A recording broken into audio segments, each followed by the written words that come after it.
Good evening, good morning, good afternoon, good whatever it is, wherever you are, whoever you are. Welcome once again to Full Fat Spoiler Chat, the show in which we talk about some interesting piece of nerd entertainment that happened recently. Guess what? It's WandaVision.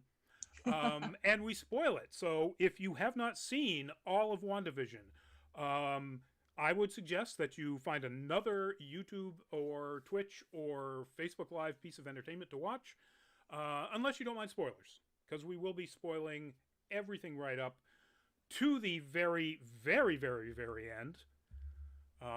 Two post-credit scenes or two mid-credit scenes. Um, and I've already posted up in the chat for everybody on the various live streams that we're doing. The live stream thing that was feeding before we actually came on air had spoilers in the images. So, you've already had it spoiled, folks, if you weren't anticipating this. So, sorry, I guess. But anyway, I'm Rodney Brown. I'm the editor-in-chief of Nerd Caliber. Nerd Caliber being the YouTube website, all sorts of social media operation that's bringing you this, and of course our Nerd Week Live Nerd News show on Tuesdays. I'm first-person shooter on Facebook as a cosplay photographer, Burley_adopter on Twitter, as a tech journalist and a bunch of other things. And joining me tonight, let's see, let's start with our guest. Jonathan, if you would introduce yourself. Hi, everybody. Jonathan Alexandrados here. They, them pronouns for me. I am non-binary playwright, essay writer, all sorts of various geeky things in New York City. I am the editor of the academic essay collection titled Articulating the Action Figure, which is the first academic collection of essays based solely on action figures. I teach toys, I teach English, I have a huge toy collection, so toys, toys, toys, little plastic people all the time. That's me. Toy_circus. That is my Instagram handle where you can find more toys. Little plastic people and vehicles and creatures and all sorts of things, I'm sure. That's awesome. Oh, yeah. And also joining us once again is the fantabulous Go-Go, if you would. By the way, I love the buns. Thank you. My space buns bring all the Hans to the yard. So, I just made that up. Sorry. Anyway, I am Go Incognito. I'm so happy to be back. Really looking forward to tonight's show. I'm a longtime contributor to Nerd Caliber. When I'm not doing cons and otherwise in cosplay, you can find me pinup modeling, doing burlesque and all that kind of fun stuff. Also, I forgot to mention in the last show I was on, I'm a calendar girl again. But so I've got some great published pics in some really fun things. So if you like alt pinup and you like cosplay pinup, hit me up at gogo_incognito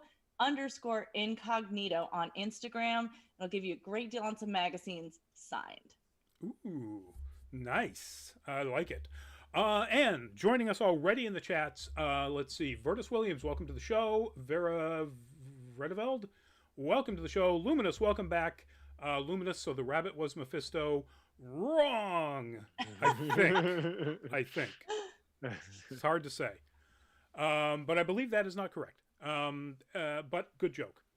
And let's see, I didn't see anybody when I was going around for the other chats. Nobody so far on the Twitches or the others. So let's get into the way we do this. I'm going to present a little bit of the background, and I'm going to try to keep this one pretty tight because you could just go so far into the various elements that came into this show.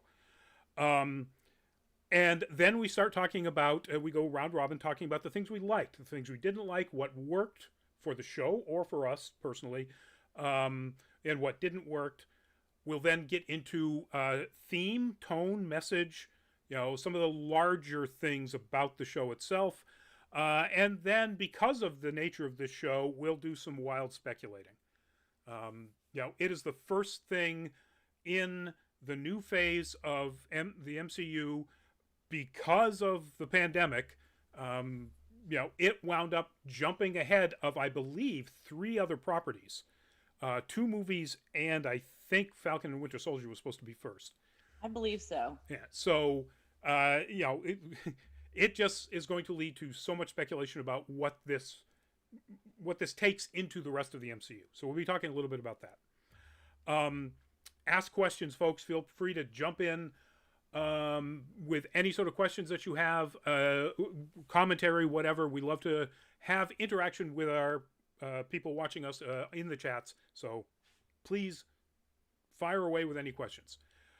So first, WandaVision, a 9-episode series on Disney Plus, the first Disney Plus Marvel series from Kevin Feige and Marvel Studios. The first thing in Phase 4 in the Marvel Cinematic Universe, and now I guess you can go Cinematic and Television Universe, because these are the same thing. They are all connected, unlike back in the TV days with like Agents of S.H.I.E.L.D. or, God forbid, Inhumans, or the Netflix series, which reference things that happened in the MCU movies, but tangentially and never by name. So a lot of what this show is about or based on is a run of the comic book West Coast Avengers, actually 2 separate runs. One that deals with how Wanda and Vision wound up with children, even though she's human and he's a synthetic being. And the other, in the later episodes of this show, WandaVision, also with what's called the White Vision. And it's similar in overall concept. The Vision is rebuilt and winds up without any of his memories. And then he gets his memories back, but he doesn't have any of the emotions that the original Vision had. He no longer loves Wanda. It's a big thing.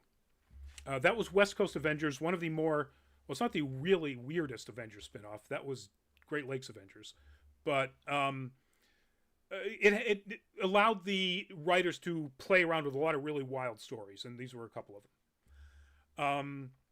It also draws an awful lot from Tom King's much more recent run on Vision, which is about Vision and Wanda and a different set of family, a different set of kids, basically just becoming a standard suburban family.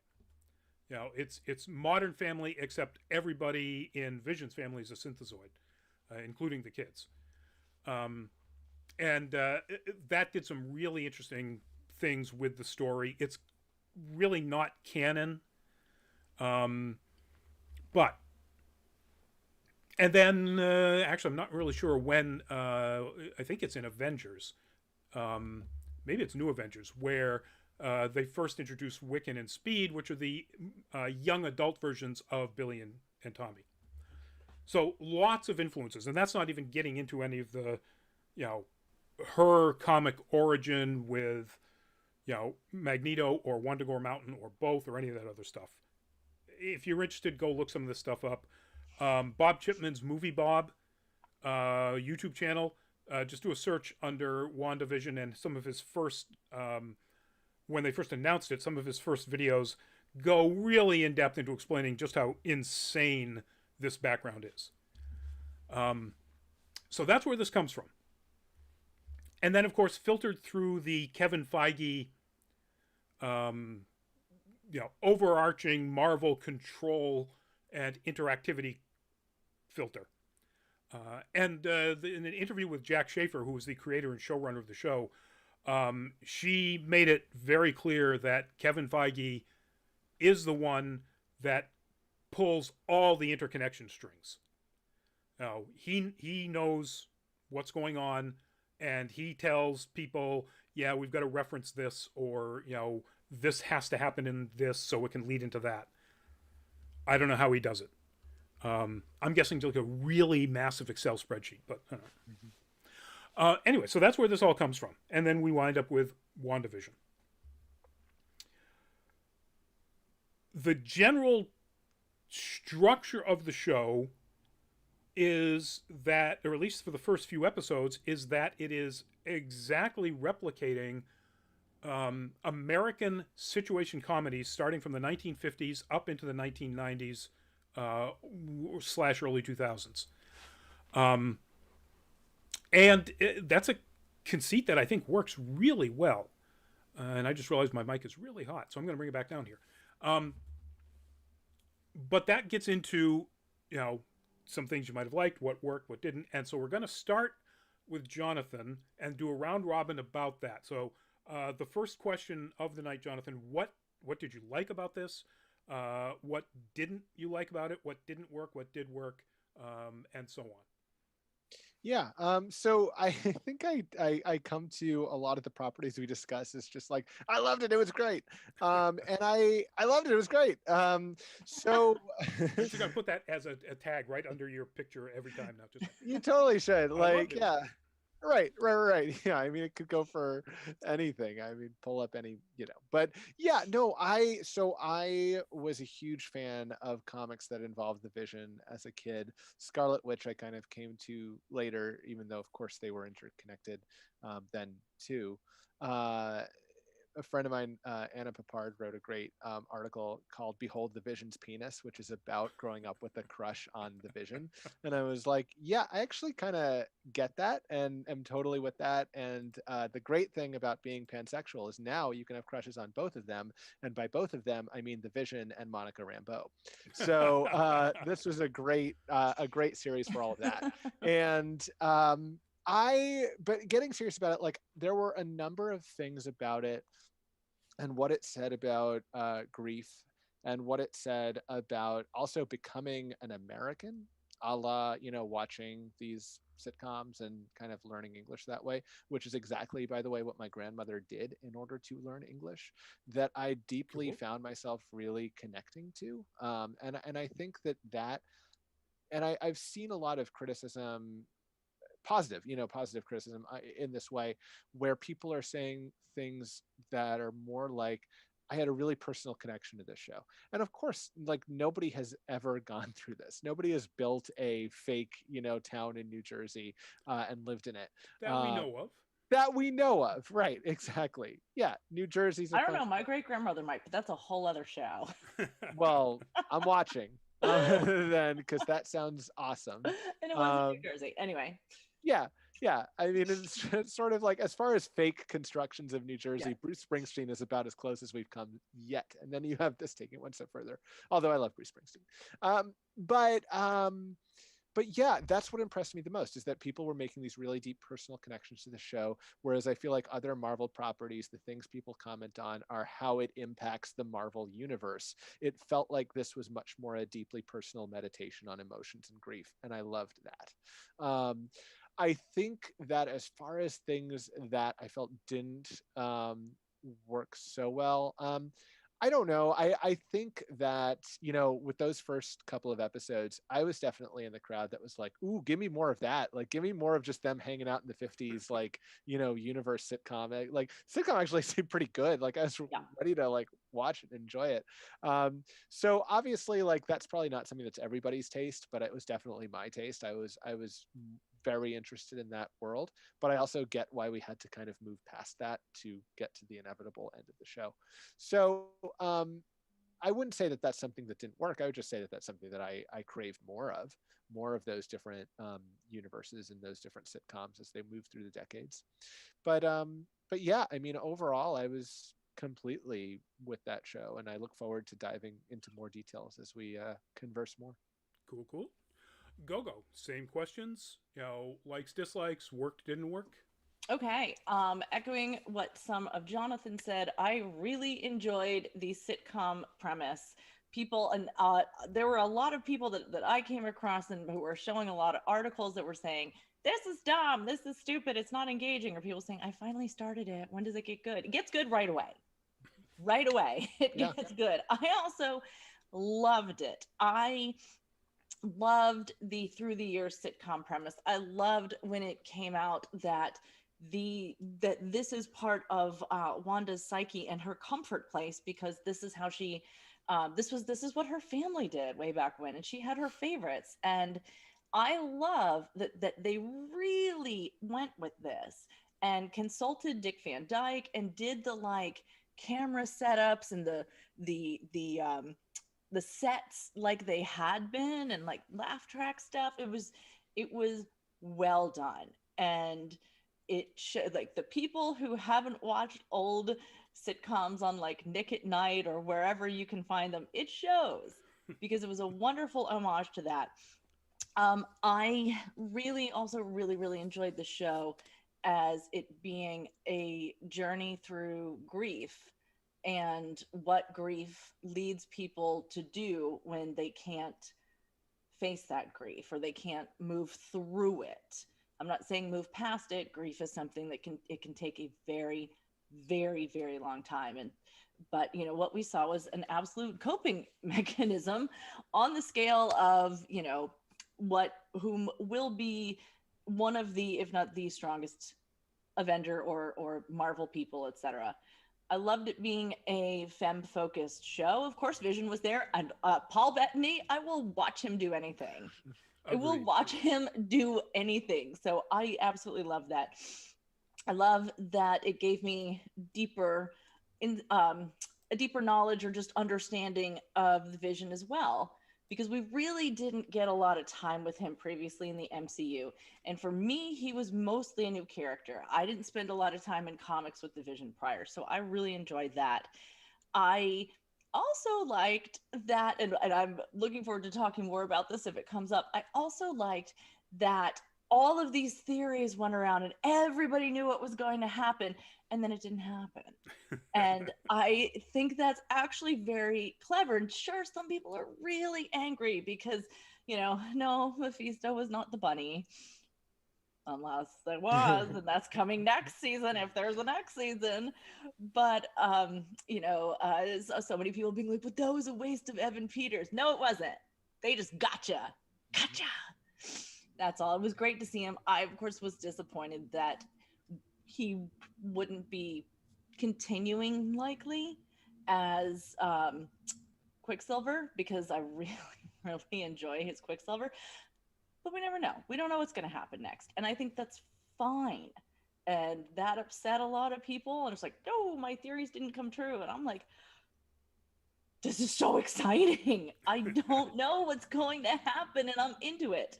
What I didn't like about it, 20-some minute episodes in the beginning or 30-minute episodes with 10 minutes of credits. No, they could have turned all of those episodes into 50 minutes or longer. Give us more time with Darcy and Agent Wu. Like, they are amazing. Give us more time with that. Give us more time with Monica Rambeau. They were like, here's a little sprinkle. Here's a little sprinkle. It's like, no. You got to season. This is a good stew. You got to season it more. Don't let it be bland. So my main problem with it was that I think that it felt kind of rushed because of how short the episodes were, and that while it introduced or reintroduced some amazing side characters, I didn't want them to be quite so sidelined. And I also felt that the big bad, Catherine Hahn, giant fan. Yep. So having, in this case, the big magic bad, pop up, brilliant. And I don't know if I should just say it or if we're just going to get there. Agatha all along. I know it's the spoiler yes, no, you can say that. There's no spoiler limits here. I felt it was wonderfully obvious in a good way that Catherine Hahn's character was going to be something more. Yep. She was there all the time, and there was something. And I feel like you don't cast Catherine Hahn for something like that and then just like, oh yeah, she was just the nosy neighbor. No. So good. But then at the end, she's revealed, and then it just wrapped up in like one episode. Like, you gave us a whole season of us wondering and it building, and then just like that, she's defeated. So I will say womp womp to that, and I hope she comes back, and I hope she wreaks good witchy havoc. And that's, if I could, I mean, that's the question, right? Like because she's, as far as we know, just locked away in her neighborly persona at the end, and Scarlet Witch is just kind of like, yeah, I'll come back to you. Yeah. Mm-hmm. Right. Yeah, I think they make it really clear that that Agatha Harkness is going to be a character that's going to come back and be a part of the MCU in some fashion, which means, of course, Catherine Hahn, because they don't recast. It's one thing that we know. Luminous, yes, I love the nostalgia of the sitcoms. I also liked, good point, Luminous, the David Lynch moments in those sitcom episodes, such as the choking during the dinner. That's a really good comparison. The weirdness is very Lynchian. And also, yes, it's so rare to watch a show and have no idea what will happen next. I loved it. I loved it. So I liked all the things that you all mentioned. We're going to get a little bit more deep into how this show's theme and message is about grief when we get into the theme and message parts of it. But I did like that. I thought that was like you said, Jonathan, kind of off the beam for what you expect from Marvel. Which I guess makes sense because this is the first time they're doing a episodic television connected to Marvel Studios. So, I also, to a point Gogo had, I'll come back to it. So, I like that. I liked in the sense that I appreciated deeply the innovative idea of making these as sitcom episodes. That's the point. So one of the reasons that these things are 24 minutes long or whatever is because taking out commercials, that's the length of a 1950s sitcom. They were the length of the Dick Van Dyke Show or of Bewitched. Their devotion to doing this accurately was slavish and kind of astounding. I was one of those people who really wanted to get to the point where we got some sort of connection to the MCU sooner rather than later. And where they dropped the first 2 episodes, if it was an Amazon show, it would have been the first 3. And at the end of the 3rd episode, we would have gotten at least the reveal of the sword operation around them watching the show. So I was a little disappointed that we, had to wait for that extra episode to get something other than sitcoms. Weird sitcoms, to be sure. And again, sitcoms with wonderfully Lynchian, bizarre moments. But yeah, I was kind of impatient. But I do recognize the genius of why they did it and how they did it. It's amazing. In retrospect, now that I've got all the good dump of information and stuff and MCU goodness, just splashed all over me, I look back at it and go, oh yeah, that was brilliant. But during the brilliance, I'm kind of like, come on. I really liked, I think Elizabeth Olsen and Paul Bettany have had good chemistry right from the get-go. Their chemistry in this is fantastic. Oh yeah. It's amazing. Their chemistry is legit as a 1950s sitcom couple, legit as, Malcolm in the Middle, harried, troubled, Modern Family, even later, problem family.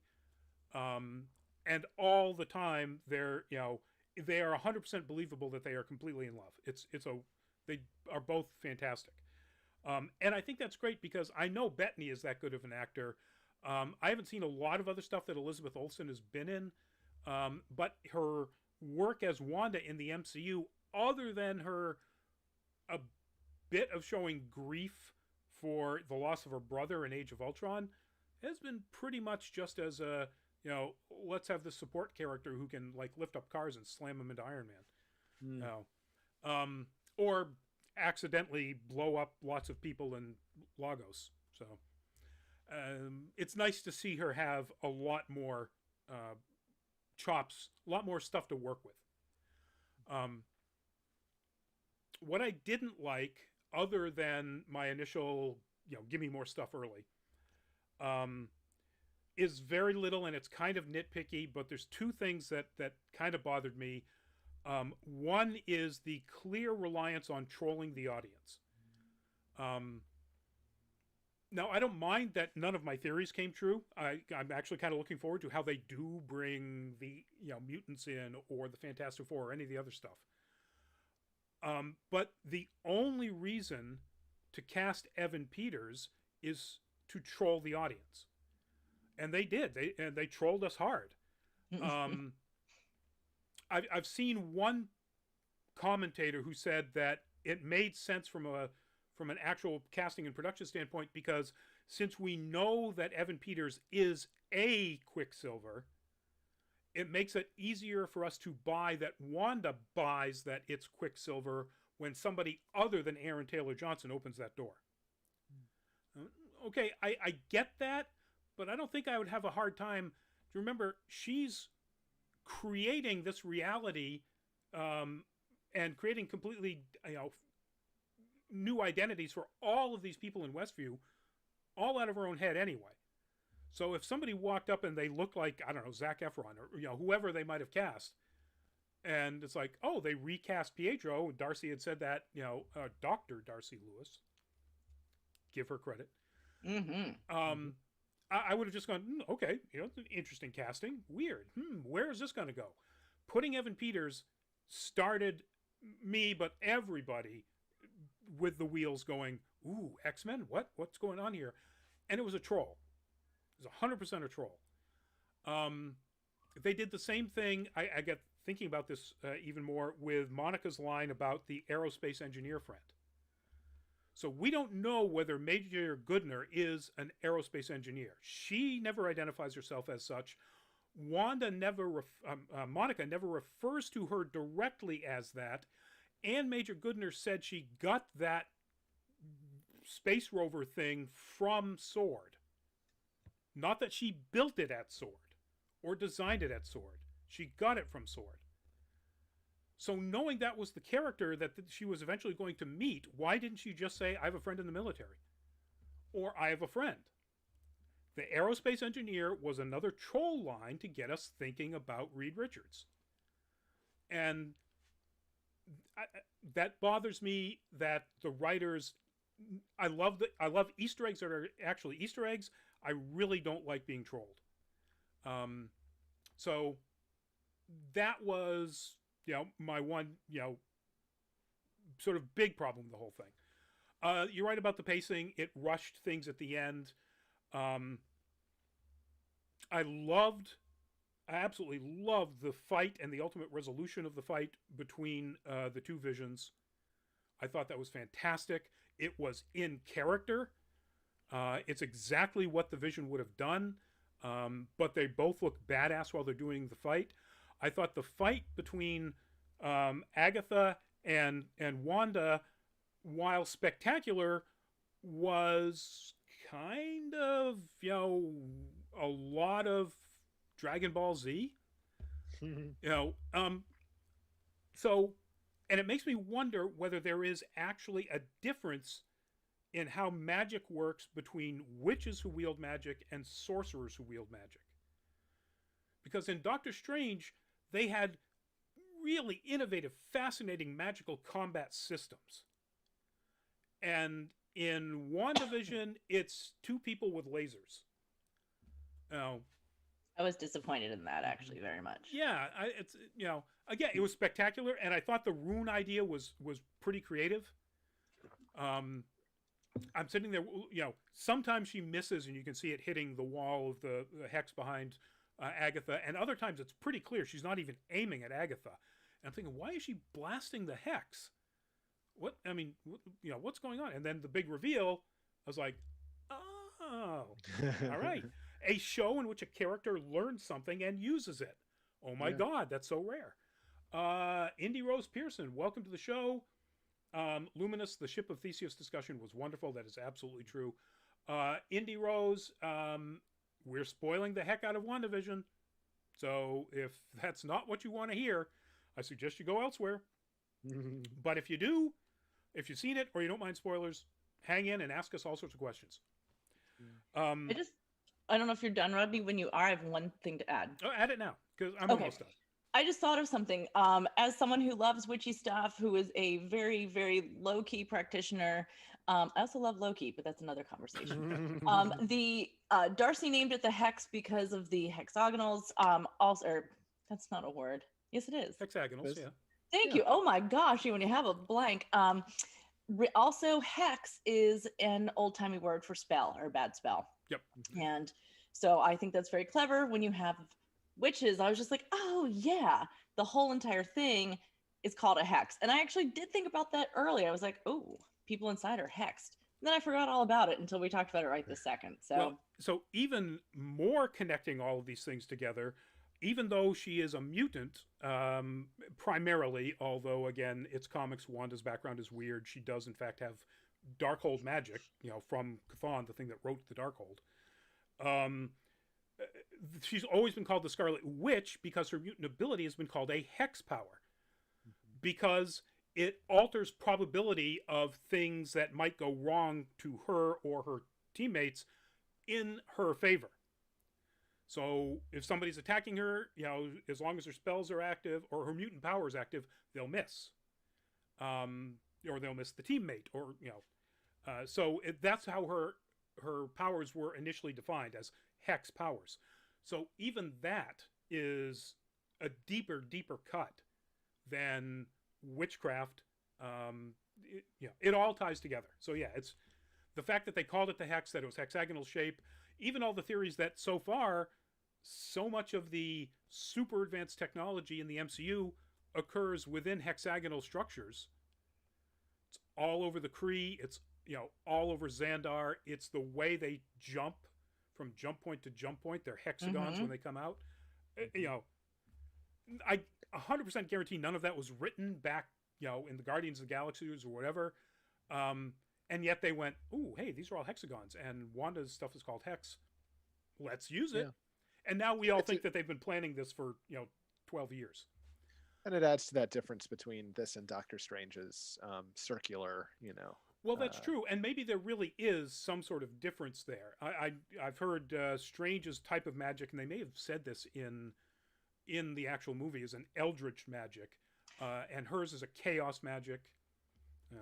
So I just rewatched Doctor Strange, and I also am in the process of rewatching Endgame. And the Ancient One says to the Hulk in Endgame how the magic works, and it also is explained to Strange as the stones, or basically she explains to Strange that you're pulling things from other dimensions. That's right. The whole thing with the dark dimension, and that's how the sorcerers, they're like pulling, whereas witches are using, either they have, again, some kind of conduit power, but then they're using spells, I guess. Right. Just putting out there what they said specifically about Doctor Strange, and again, how the Ancient One is explaining things to the Hulk when he goes to get the Time Stone from her. Yeah, that's a good point. I would have liked to have seen then, if there is that much of a difference, a more innovative use of witch type magic as opposed to sorcerer type magic, instead of just pew pew. Same, completely. Yeah. Again, that said, it was, gorgeous. I just realized I've got all of these pictures already queued up and ready to go. And, where is it? Witch fight. There we go. This is the image of, actually, that's the point where Wanda starts to get the costume. Now, that's another thing. I thought the design of the costume, when we finally get to see an MCU type Scarlet Witch costume, that is gorgeous. Yep. That is absolutely fantastic. And huge shout out to friend of Nerd Caliber, Drew the Costumer, for being part of the team that designed that outfit. Designed and made that outfit. So Drew, awesome job.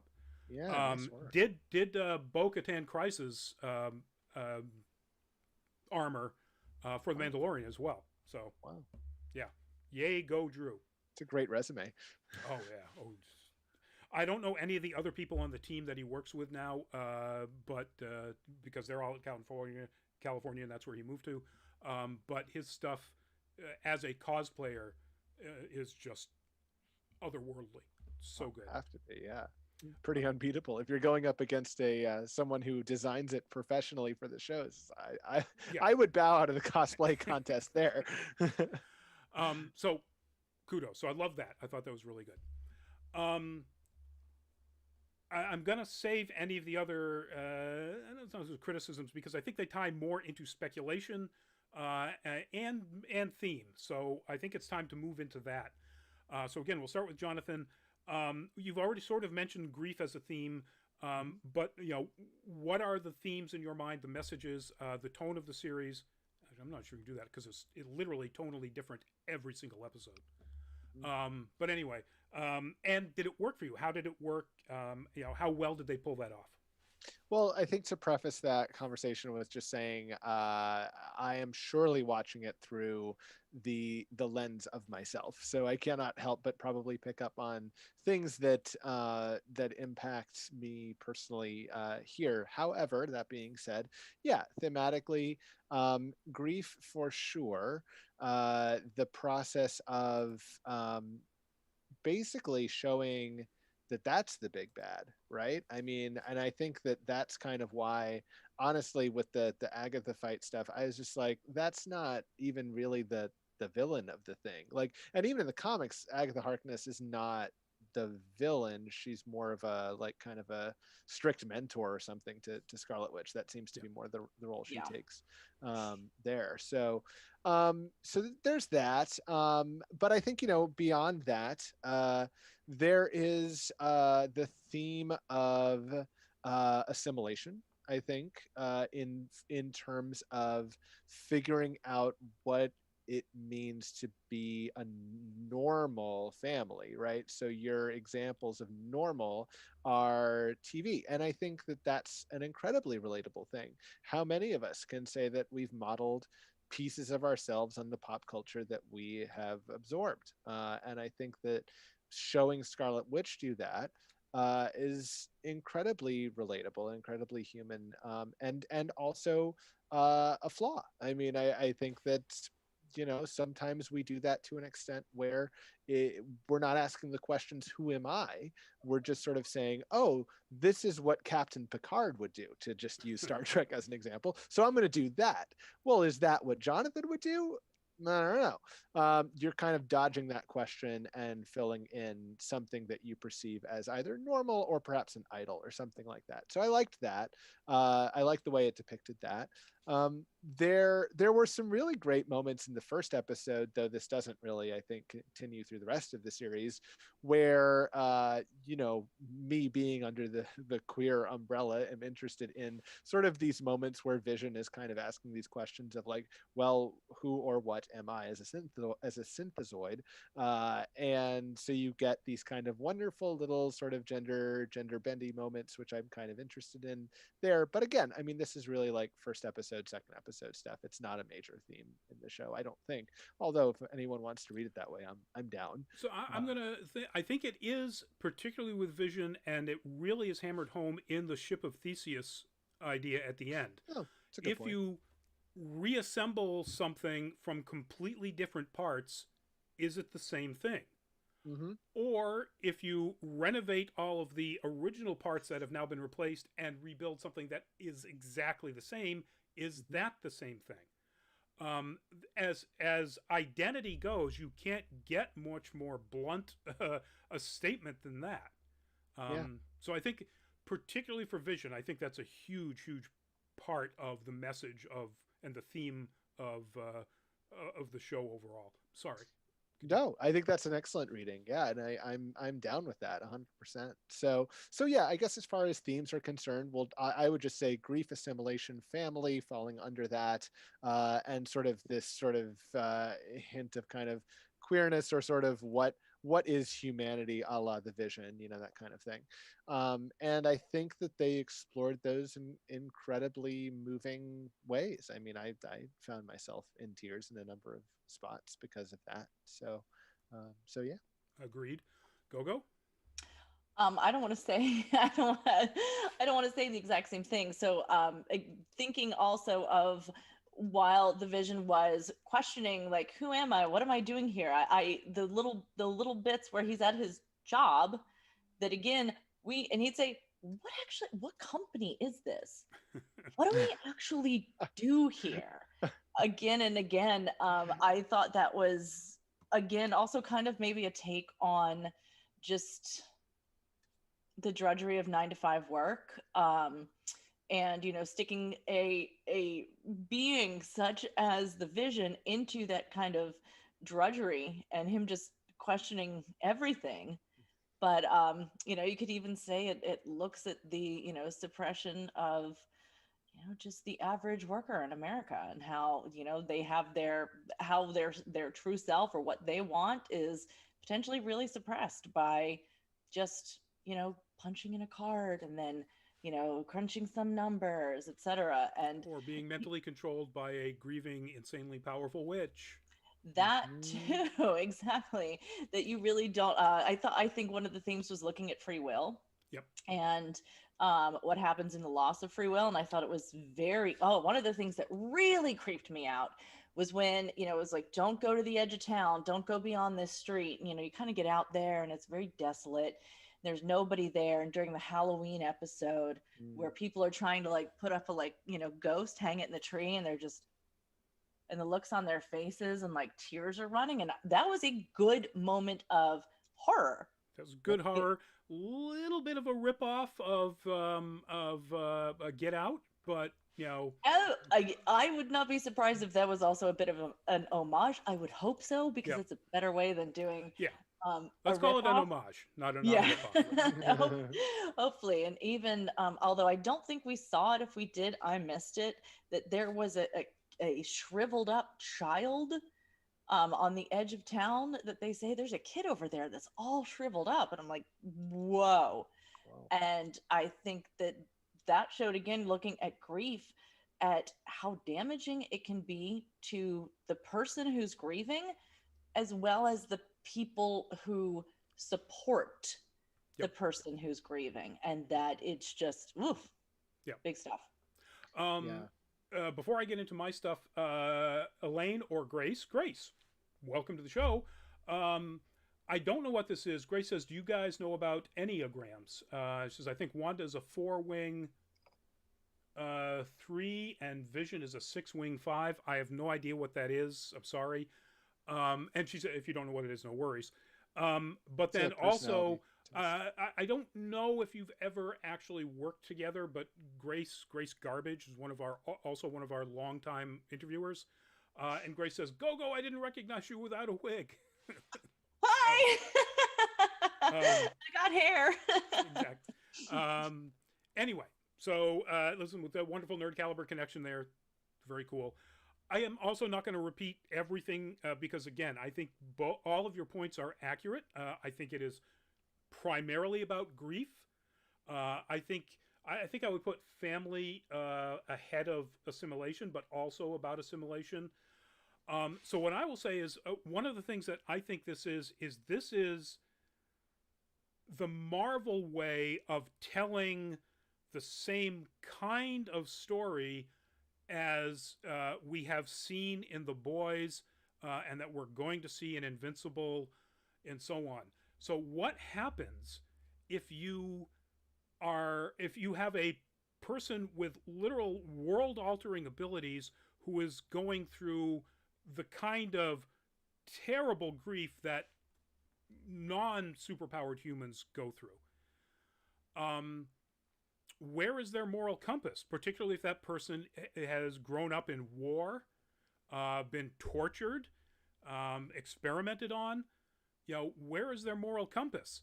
And how easily will they convince themselves that denying 3,000 people any consent to the rest of their existence is not a bad thing?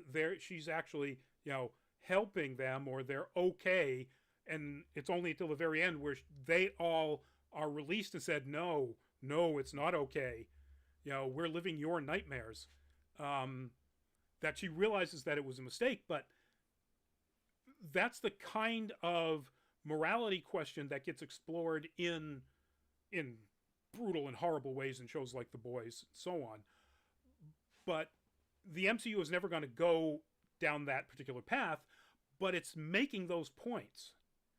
And it's making the very clear point that Wanda, while going through horrible grief, made horrible choices and did horrible things. And the fact that Monica understands it and sort of, lets her go, not that there's anything she could have done about it. When Wanda comes back from the snap, actually even before that, but certainly when she comes back from the snap, Kevin Feige says it's abundantly clear, and he, then reiterated the point that Wanda's the only one who stopped Thanos. And the only reason Thanos didn't get beat at that point was because he called down that missile strike on literally everything, including his own troops. Wanda is, at that point, and currently is now way much more so, the most powerful being in the MCU because she can literally alter reality. And you put somebody like that in the state that she was in, have her then manipulated by Hayward for whatever reason we don't know at this point. The idea that he's just such a bad person that he's willing to shoot children, there's got to be more than that, I think. And of course Agatha. And you have somebody who's that broken being manipulated into doing this sort of stuff. It's not an excuse for her. You know, if you had the proper moral compass, you would have stopped Agatha's interference. You would have recognized it and stopped it. I don't know if there's anything she can do about Hayward. Hayward played her like a fiddle. Grace says, well, Christopher Camarillo, welcome to the show. Luriani Martinez, welcome to the show. Elaine in the chat, Grace says, do you think Wanda was let off too easy? I do, but I think it had to happen for the next thing. I honestly don't think she is going to be Doctor Strange's partner in Doctor Strange and the Multiverse of Madness. I think she is going to be the inciting problem. At the end, and we'll super spoilers, the second and last mid-credit scene is Wanda sitting in a cabin in, I'm pretty sure it's Sokovia. If you look at the designs on the front of the cabin as the camera pans in on her on that continuous tracking shot, which is, again, a wonderful directing touch.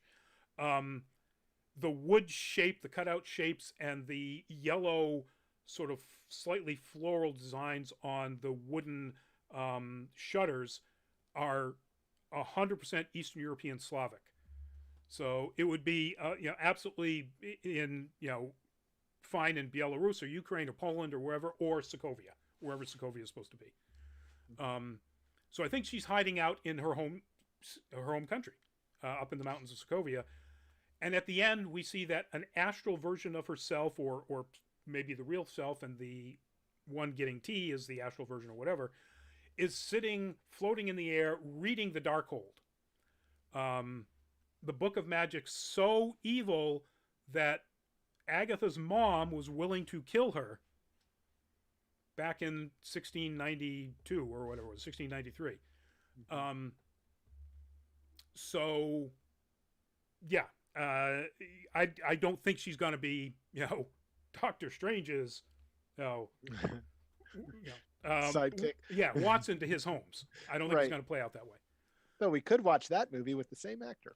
Pretty much. Yes, exactly. Benedict Cumberbatch. I think that it's not over with the other townspeople and letting Wanda off the hook. I mean, she at least has to be sued by them, right? I mean, just think about if superheroes existed in the world and they did something terrible like that. I mean, what kind of liability do they have? They have to have something if they have just hijacked people's brains like that. Yep.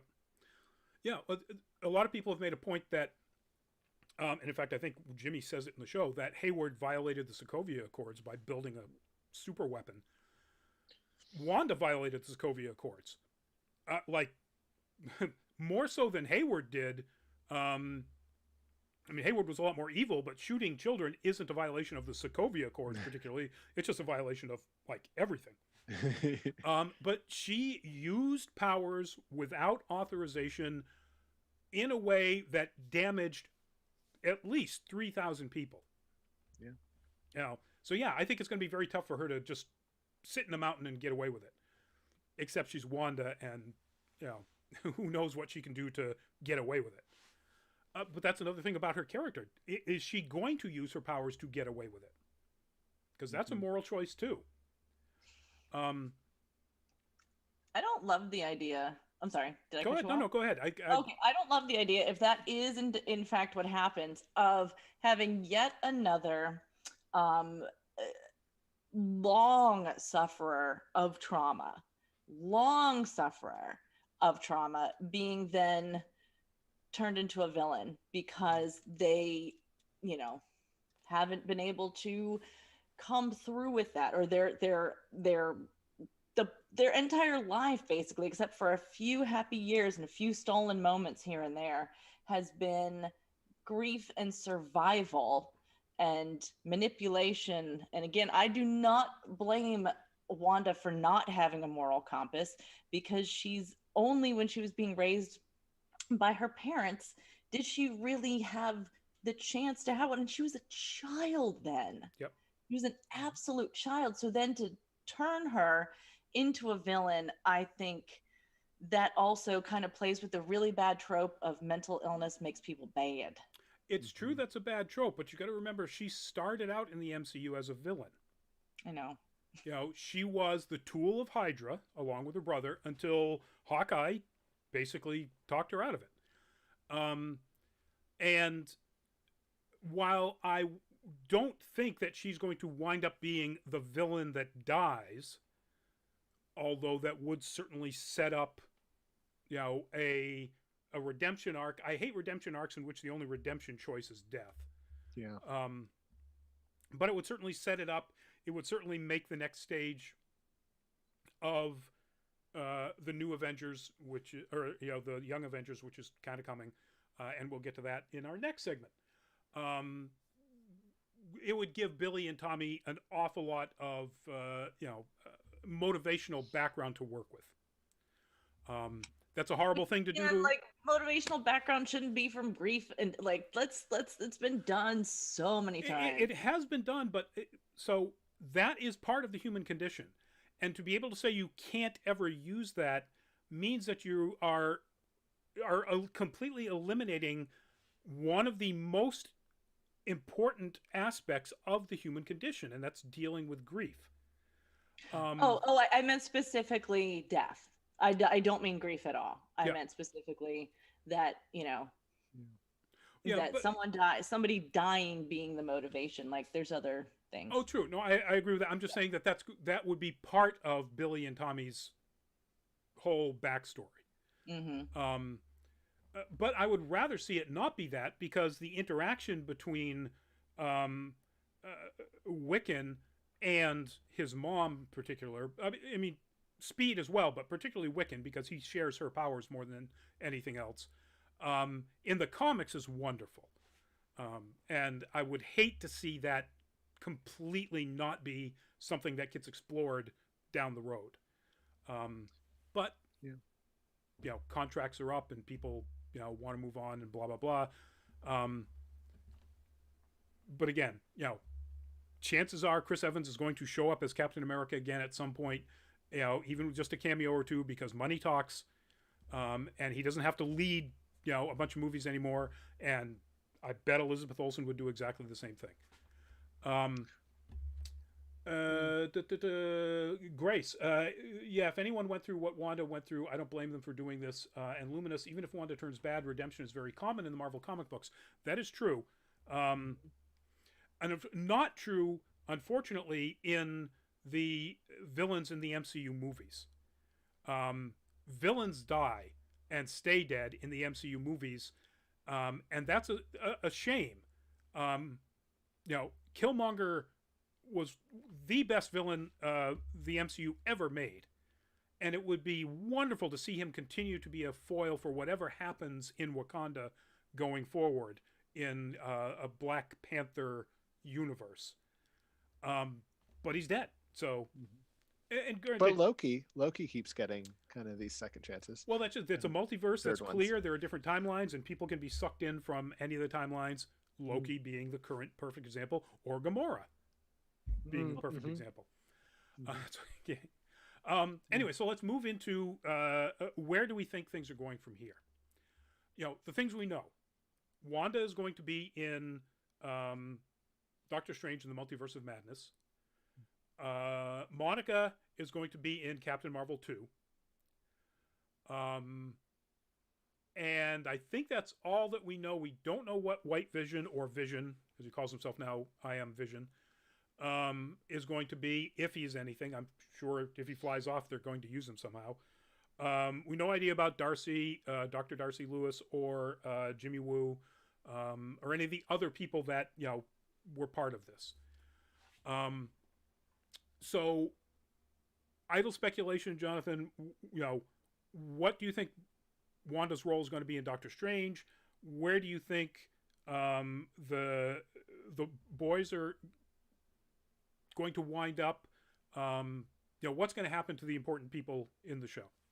Well, Wanda's in a really unique position in the MCU to deal with like that generational inherited trauma, as well as the trauma that she's experienced in her own life. But that just sort of trauma that stretches through, a parent story that we're all familiar with, and that kind of thing, and then sort of worms its way into her life. So there's an opportunity there to talk about how to come back from that, and I think that she will. Like, I don't see her becoming villainized. I think that there's a large part of the show that is there to make us sympathize with Wanda, also understanding that she did something that if you set aside like grief and everything, we would all be like, what the hell? Like, but I'm with Gogo on that. Like, I don't necessarily want to vilify her at all. So I think that next for her, we will see how she comes back from that in a way that does maybe two things: in a way that's sort of like restorative justice for the people that she hurt, but also is maybe a way of streamlining her power and her abilities into something that is more stable, like in terms of just being used generally for good in the MCU. So I think there's that. As far as her kids, they might be connected to that somehow. I would be interested to see in the multiverse if there are sort of these multiverse versions of them that are there to sort of stabilize their identities in a way, because I mean, if they're created in the hex, then how do they exist outside of that? But they also seem to have abilities to kind of understand things that maybe are not quite the things that the regular creations of the hex could understand. So that might be part of that. And I just want Jimmy Woo to have his own show, and Darcy, of course, and have them just sort of be like the new Mulder and Scully. Hard same. Yeah. Yep. Yeah. I would watch that every single episode. Yep. Me too. So Gogo, where do you think, or where would you like? I really got yes at the moment when we see at the very end, when we see Wanda, doing her tea and she's, levitating, or it's her astral self. And we should, again, just watch Doctor Strange. So he had learned so much knowledge by having his astral self do stuff at night while his body, his corporeal form, was sleeping. So it could be that. But then we heard through whatever, the ether, the multiverse, her kids going, mom. And that's when, we see her pay attention. So I would love to think that she is in the multiverse of madness because she's looking for her children. And that then who knows what comes of that? Like, what would our Wanda do if she does encounter a universe where she exists, alive with her children, and there are her children? I don't know, but I would love for it to be maternal instinct and family that brings her into the multiverse of madness, and not the no more mutants moment. Because if she says that, then her kids are mutants. So I also really want, I've already said, I really want to see Agatha Harkness back. And I do think they really dropped the ball on that horrible ham-fisted costume that they gave her. It was really like out of the bag. Agatha Harkness in her final witch form. I mean, that was literally like Party City $19.99 clearance down to like $9.99, down to $5.99 witch costume. Yep. It's kind of what the source material was. I'm sorry. It's kind of what the source material was too, though. I mean, kind of. I mean, Agatha is much older in the comics, right. And appears much older. Right. And her costume in the comics is a lot more old crone type, as opposed to bingo. crow-like, feathery, purples and blacks and so on. So yeah, that's exactly what I thought. Is you have a very vibrant, ageless currently, but on the younger side witch, and you've dressed her in, crone's rags, and I just didn't think it really fit the Agatha that we got as in this show, who she was putting herself into every single decade, and she looked flawless. Yeah. So then why would she look that crappy? Well, maybe that is actually her idea of flawless as the kind of witch that she is. I think. Oh, dang girl. Talk to me. Exactly. I will. So let me get a couple. Aiden Zoo, welcome to the show. RRT, welcome to the show. And RRT, Thanos is alive? Well, realistically, yes. There are plenty of other timeline branches that branch off in which there is a Thanos that is still alive. If God forbid he figures out that there, are ways to travel from timeline to timeline through the multiverse, then I don't think they're ever going to bring that back. It just doesn't make any sense. They've used that plot line and it's done. Luminous keeps hammering about the bunny. Monica got superpowers from being in the Hex, so will we get a Teenage Mutant Ninja Bunny? They have one. It's called Usagi Jimbo. Oh, yes. Well, it's not really a mutant. It's not a mutant, but still a bunny. Yeah, still a bunny. I look like Thanos? Yeah, that's a beard, not a giant scrotum chin. So, but I appreciate it. Thank you. When I get really angry, I get really purple, too. The bunny thing. So there was a deleted scene. This has come out. They actually did film a scene in which Monica and the boys, at least, and maybe Vision, go into the basement of the house that Agatha had stolen. And it turns out that Sir Scratchy is, in fact, a demonic thing and turns into this, big demonic, I don't know if it's particularly a bunny creature, but some sort of creature. And they have a fight. Which is familiar. Yeah. Well, it is a witch is familiar. Right. Which are, in fact, demonic possessions or appearances of normal animals. So there was something like that, but they decided it just would have been too distracting, and plus, they had to get all of that other stuff in 50 minutes. Mm-hmm.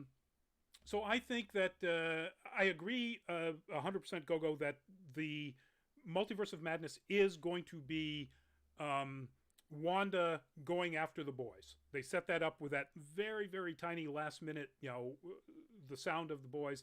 If you notice her at the very end, if you slow this down frame by frame, I thought it was her hand. I'm not entirely sure still, but a wash of red energy sweeps across from her right to left, like she is like about to teleport, like, or doing something. She's doing some sort of incredibly powerful magic that the scene, the credit scene, ends in a wash of red energy that washes across her.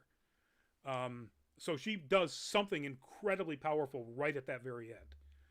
And my guess is, yes, it's somehow trying to find them. I think maybe she will use Agatha as a guide to try to help her, because Agatha is, in fact, a mentor to her in the comics.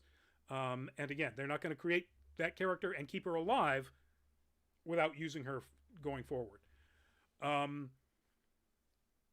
I think at some point, clearly, Billy and Tommy have to age up again to late teenage, at least, years to be able to be Wiccan and Speed and the start of the Young Avengers. We've already got Cassie Lang, who is Stature from the Young Avengers, because of the snap and everything, as a teenager now, and has been recast again so that they apparently can find the right actress who will be able to commit long-term to being this character in multiple Young Avengers movies. We have Kamala Khan, who is going to be in her own series, but will also be in Captain Marvel 2 and is also a member of the Young Avengers. They will be setting that up. Whether it will happen in Phase 4, I don't think so. They've made so many announcements already about Phase 4. But it will happen. And if there was any clearer sign, that pose that just I put up on your screen there, folks. The Incredibles pose, where they are literally ripping off the Incredibles, the exact same pose. You've got Billy and Tommy there, ready to fight. Now they're Wiccan and Speed at that point, for all intents and purposes. Mm-hmm.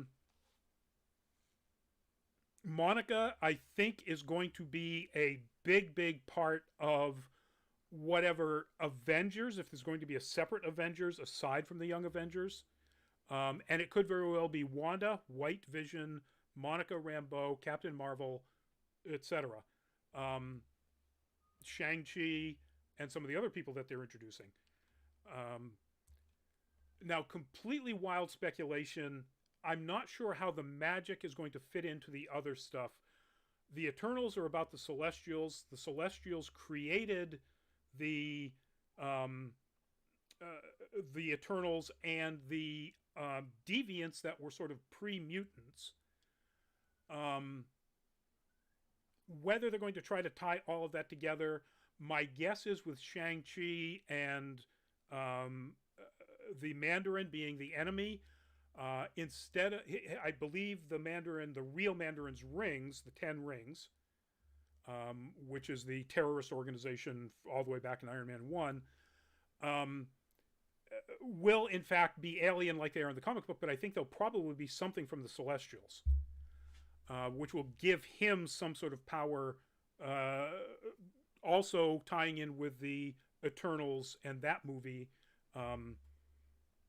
I still am not sure how the magic side of that's all going to fit in, but it will. I guarantee it will. There won't be any, they are so good at making sure that everything connects to everything else. Aside from the fact that we already know that, yes, Wanda can manipulate magic, but she is also powered entity powered by exposure to the Mind Stone. And that power is what gave Monica Rambeau her powers, not the magic. So we know that Wanda can do sort of super science-y comic book power things in addition to the magic. So my guess is that they're going to try to blend those two somehow together, probably in Doctor Strange. Yeah, well, it seems like the Marvel structure is each individual movie sets up like one sort of level, and then when you get up to the final level, everything from the previous movies sort of comes together so they can fight a big bad that's relevant to all of them somehow, which in this case could very well be Mephisto if they continue to sort of set that up, and sort of purposely kind of leaving him out, but also opening the door to the material that he was in. Yeah. If I were to guess, I would say they're not going to go down that road because it's just a little too close to standard Judeo-Christian mythology. Mm. I think what you're going to wind up happening is, we know Kang is going to be part of the MCU going forward. Mm-hmm. It's going to be introduced in Ant-Man and the Wasp Quantumania, is what they call it? Yeah. Uh-huh. And I think what you're going to find out is that Kang, who is a time traveler, we now know that time travel happens through or creates multiple timelines, therefore, a multiverse. And I think you're going to find out that instead of it being Mephisto and a magical thing, or just magical, just supernatural thing, that is kind of the big bad. I think they're going to wind all of this coming up towards Kang being the thing that is sort of in control or manipulating a lot of things happening in various parts of the multiverse, various timelines. And there will be timelines in the science fiction-y things and multiverses or other dimensions in the more magical things, but they're the same thing. Anyway. Boy, we've gone on for a long time. RRT, that show was so amazing, beginning to end. Season 2 would be cool. So that's a good thing to end on. They have Jack Schaefer, the creator and showrunner, head writer, and Matt Shakman, the director, have both said that it's very clear that Kevin Feige has said that there are currently no plans for a season 2, which is a pretty good way of saying if somebody, if enough fans vote for it or whatever, or if it makes sense, we'll do it. But not right now. Ask your father. That's the ask your father. Exactly. Go ask dad. So there will not be a season 2 as far as we know. You're right; it would be cool. I think most of the storylines that are still pending are going to be answered in other things, and I think they've made that very clear. Doctor Strange in the Multiverse of Madness, Captain Marvel 2, possibly the Eternals, possibly Ant-Man and the Wasp: Quantumania, and so on. But anyway, that is WandaVision, folks. If you haven't seen it, what the heck are you doing this far into the show? But go watch it. It is amazing. It's creative in ways that you've never expect out of the MCU. It's got its flaws, but they don't get in the way of it being an awesome show. Absolutely. Yep. So we're going to wrap it up. Let's go start again with Jonathan. Jonathan, give us some goodbyes and tell us about your stuff, and et cetera, et cetera. Okay, yeah. Well, this has been fantastic. And I think that for the folks that are still craving more WandaVision, the one option you do have is the action figures and toys, which are going to be coming out, trickling in the next few months. Just released. Yeah. Images for Wanda and Vision just released, and they are unbelievably detailed. Amazing. Yeah. So you could spend $260 on the Hot Toys, or you could spend the $24.99 on the Marvel Legends or Diamond Select figures, or $10.99 on the Funko Pop. Whatever you want is sort of, in there. So I think that's kind of fun. But yeah, as far as goodbyes from me, this has just been such a great time. You can find my book on toys wherever books are sold. Articulating the Action Figure is the name of it. I am also on Instagram as @toy_circus. You can find me there for more toy photos and the like, and you can always contact me there as well. And just to be clear, that is not a circus like what Sword turned into. But that was so good. But that was a wonderful touch. And Gogo. Hi, I'm Gogo, or bye, I'm Gogo. As I said in the beginning of the show, I am recently a calendar girl, and also I had more pinup published. So if you like cosplay, pinup, come, and if you like cosplay and pinup, come to my Instagram, and that is @gogo_incognito. You can also find me anywhere on the web except Tumblr @gogoincognito. Just type it in, see what you get. Come talk to me if you're interested in buying a collective magazine or calendar featuring me and a lot of other alt pinups. Then hit me up in the DMs. You can just slide right in there and I will talk to you. If you're rude, I will not talk to you. Yeah, gentle slide. Kem Kelton, thank you very much for the donation. It is absolutely much appreciated. I'm glad you enjoyed the show. And next week, if you are interested, we will be doing Raya and the Last Dragon. So we were thinking about trying to maybe jump right onto the Snyder Cut, but it drops on a Thursday, and that doesn't really give our team enough time to watch it because it's 4+ hours long. So Raya and the Last Dragon is out already, and so we'll be watching that, and we'll be talking about it, spoiling the heck out of it next Thursday. In the meantime, if you want to do something like what Kem just did and support us, patreon.com/nerdcaliber. That's where you can find us. We only have 2 tiers, super low. I think it's like $2 and $5. And it's basically just, if you like what we do, support us so we can get out to more cons once cons happen again. Fingers crossed. And that's it. Nerd Week Live, Tuesdays, 8 p.m., where we cover all sorts of interesting nerd news that has happened in the previous week. So check us out there as well. Thank you all for being with us, for the fantastic interaction, questions, comments, jokes. Luminous. Got to do something about that bunny obsession. And we will see you next week. Please, people, stay safe. Still wash those hands, wear the mask, stay 6 feet apart until the majority of the population is vaccinated. We don't want you to get sick. Bye-bye.